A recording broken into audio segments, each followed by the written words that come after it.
Did you just say what I think you just said you said? I can say it again, but I assure you, it will be no different. This is an origami. No way.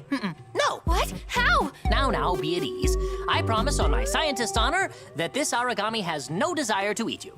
Origami are monsters, yes, and they all share a certain trait.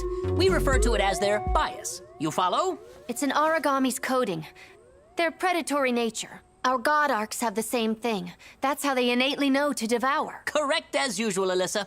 These sorts of things are second nature to a god eater of your caliber. Wait, what? Of course. This origami's bias is unlike any before. It has predilection only toward beasts of a higher order. As far as she's concerned, we puny humans don't even register as a kind of food. You see, this is the common misconception.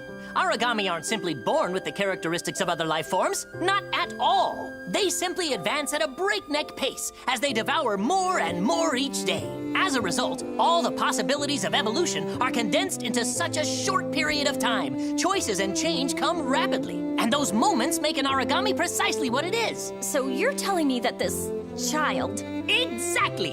As all humankind did, she found a set of skills and stalled there in her process. It's quite remarkable, really. She's an origami evolving in the same way a human might. This child is both. An origami and a human? Yes. Well, no. Well, based on the examinations I ran earlier, her cranial nerves and synapses, oracle cells acting as cranial nerves and synapses, function precisely as a human's might. She has an incredible capacity to learn, clearly as evidenced by her use of language, and she holds much potential. All right. So, Doc. Yes, Coda? I think I followed along and got the gist. Okay, it was over my head. But regardless, I'm a little confused. So she talks a lot about food, about being hungry. What exactly do you think she means? Food! Because, you know, it's a little ominous.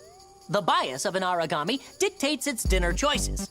As a rule, they will not partake of anything like unto themselves. You understand? That said, in times of dire need, now, they'll gobble up anything they can get mitts, paws, or claws on. Survival comes first, after all. Of course, that's just an exception to the rule, as all good rules must have. The word origami is actually merely an epithet for the creatures. It emerged shortly after their arrival. Many of these monsters appeared in the shape of gods or godlike beings. And here's the rub.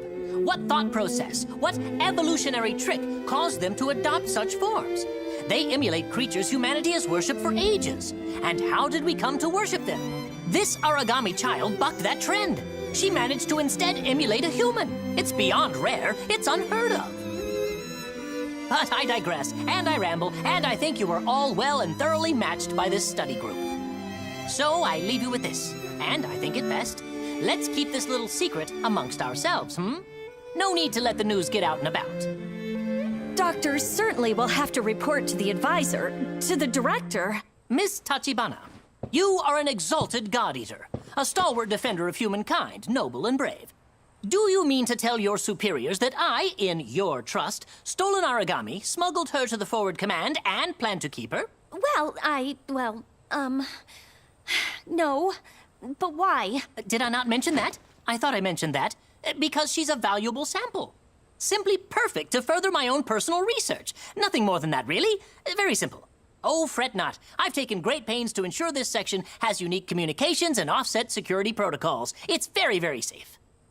And I'm sure you wouldn't want anyone to pry into your, shall we say, private affairs, Miss Tachibana?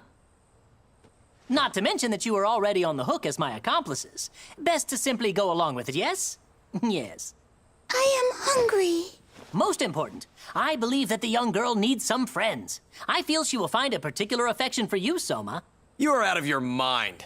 She may play pretend well, but she is not a human, just an approximation. She's still a monster on the inside.